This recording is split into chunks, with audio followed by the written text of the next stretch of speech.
this is a way it's a recipe for living lightly on the planet, and it's a way to think about how it is that life isn't over after you're 22. That's part of the thing with this whole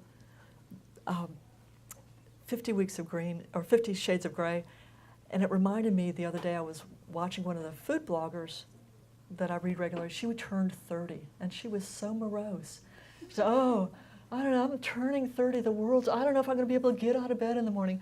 And all these other people posted on her website, and they said, oh, I know what you mean. You know, I'm starting, I might have a wrinkle, I'm 29.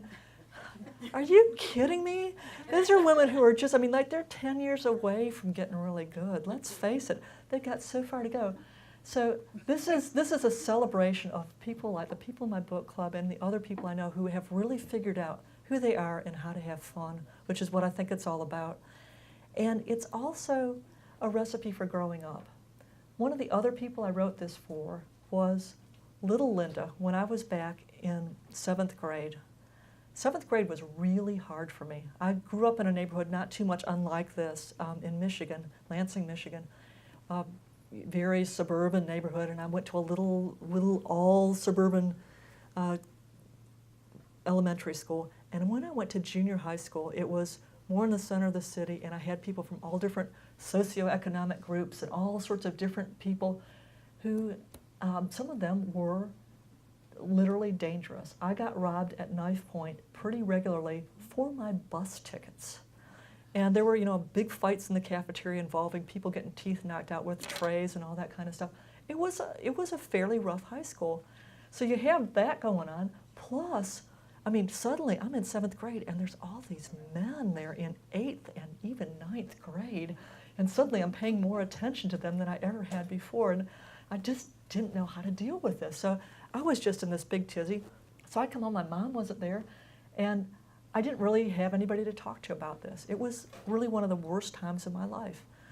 And that first semester, here's what I did, is I would, many days walk home because I didn't have a bus ticket, and I would bring with me a romance book that I checked out of the junior high library, and I would go home and I would make a pot of percolator coffee, and I would open up a fresh package of lemon sandwich cookies, but I would sit there and I would drink that pot of coffee and I would eat every one of those cookies, and I would read the entire romance book, front to back. And she would come home at 5:30, and I'd be ready for dinner.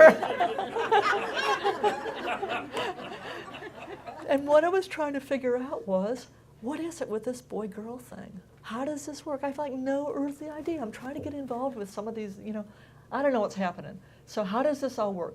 And further, how do adults work? Because this was the first time I realized I was going to have to grow up. I was going to have to get a job. I was going to, probably get married. And all this stuff this transition between being a kid and being somebody who was about to be an adult was really something. And I didn't know where to look. So I read these books and I studied them. And it just makes me crazy to think that there are little 7th grade Lindas out there who are reading 50 Shades of Gray trying to figure out what goes on. And thinking that this is what's normal and natural, that domination and being quiet and being rude to people and all that sort of thing is just what you should expect, and that in order to heal someone you love, you should allow them to do anything they want to you. Leave that for some adults, but let's keep that away from the 7-year-old or the 7th graders. So this is, I hope, something that I hope that this book encourages you to think happy and positive thoughts about yourself, to connect with yourself and the people around you, the people you love, to your community. I hope it will encourage you to go to the farmer's market and try out some new foods. There's lots of fun recipes in there. And I hope it lets you welcome the optivores in your life and salute whatever sort of good feelings you have yourself and spread the happy word. So go out, have a good time, and enjoy life. Thanks so much for coming here tonight. Thank you. Thank you.